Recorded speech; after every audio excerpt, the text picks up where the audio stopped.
Les randonnées sont non seulement sportives et ludiques, elles sont également instructives. Voyez ici 2 coupas. Jean-Luc et Daniel nous donnaient des précisions historiques. Donc là, ils cherchaient plutôt les maquisards du bois de Maucher, sur Saint-Éloi. Et il y a un soldat qui a été tué là, justement, et la stèle est sur la route à l'entrée de Neuville, sur la commune d'Ozelle. Et puis il y en a d'autres qui ont été tués sur Saint-Amand à ce moment-là. Guy Escariguela. Oui, voilà, c'était un Alsacien. Dommage que notre caméraman n'ait pas filmé plus longuement cette intervention. Rajouter un petit truc, vous voyez qu'il a plus d'aura que moi. On voit que c'était un homme politique. Oui. Et on va faire, pas une minute de silence, mais un petit recueillement en mémoire des disparus de la Première et Deuxième Guerre mondiale qui nous ont sauvé la vie, et c'est grâce à eux si on est là. Merci à vous.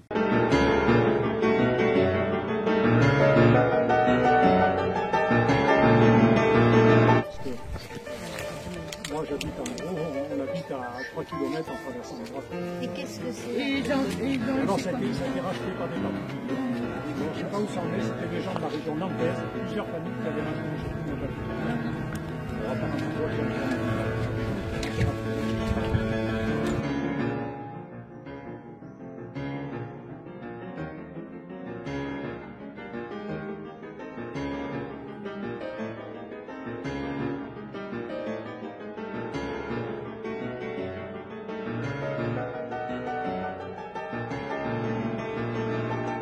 Pierre de Montboissier, dit Pierre le Vénérable, il naquit en 1092. Il fut abbé de Cluny et dirigeait l'ordre des Clunisiens. Reconnu bienheureux par l'Église catholique, saint de l'ordre des Clunisiens, eu égard à son idéal d'équilibre et de modération.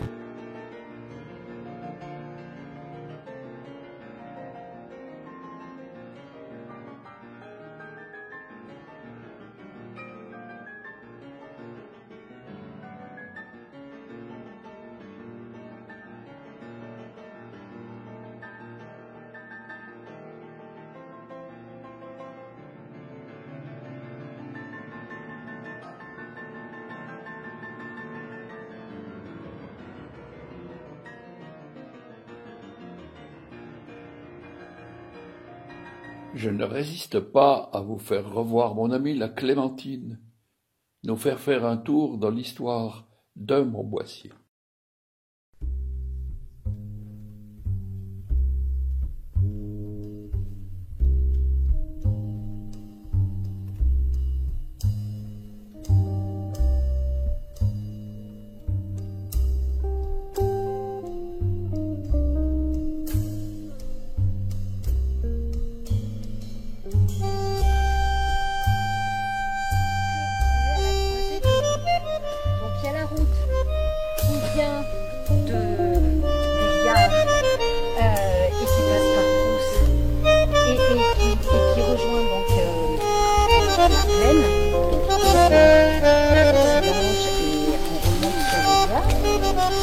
Et Condat. Et puis ensuite, eh bien, on part sur Échambly, etc. Hein, plus loin après, Ambert, voilà, c'est ça. Et donc, elle est au confluent de plusieurs routes. Et Condat veut dire confluent. Montboissier, alors Montboissier, c'est par là-bas. Et en fait, Montboissier, eh bien, ça veut dire, c'est mont, donc comme montagne, hein, colline, et Buxerius, qui est le nom en latin, du buis. Donc c'est le mont au buis, parce qu'il y avait plein de buis ici. Ça paraît étonnant, mais à une certaine époque, il y avait du buis. Et donc, c'était un château féodal qui a été construit, qui a été érigé donc, sur le mont au buis. C'est par là-bas, en fait. Et c'est maintenant ce château qui a été construit à la fin du 11e et 12e siècle, fin du 11e, début 12e, il a été construit, maintenant il fait partie de la commune de Brousse. Hein, parce qu'à l'époque, les communes, elles n'étaient pas réparties comme aujourd'hui. C'était pas du tout le même.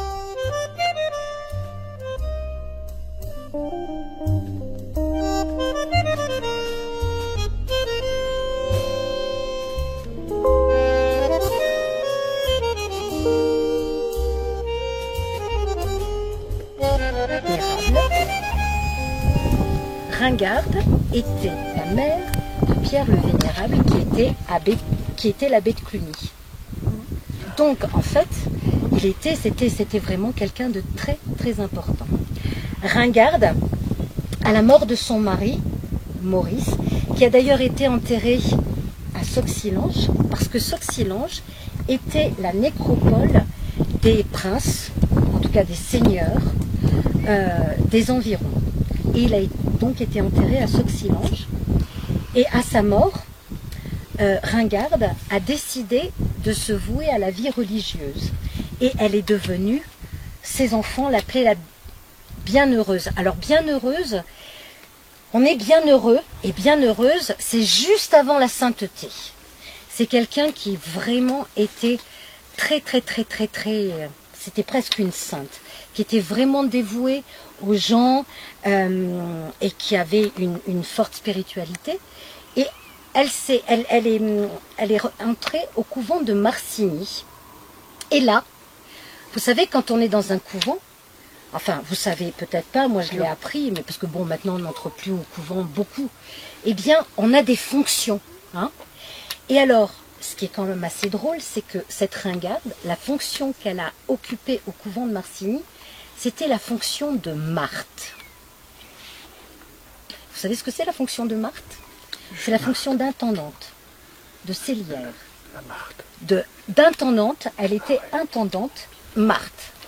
Et alors moi je me suis imaginé, je me suis dit, bah tiens, peut-être que chez Marthe, notre restaurant qui est fort connu dans la région, peut-être que c'est pour rendre hommage à cette dame qui vraiment était très très charitable. Peut-être que c'est peut-être une façon de lui rendre hommage parce que elle faisait la cuisine, elle a appris à faire la cuisine. Alors que cette dame, c'était quand même une châtelaine qui avait assez... Ben non, elle faisait la cuisine pour tout le monde, elle a appris à le faire.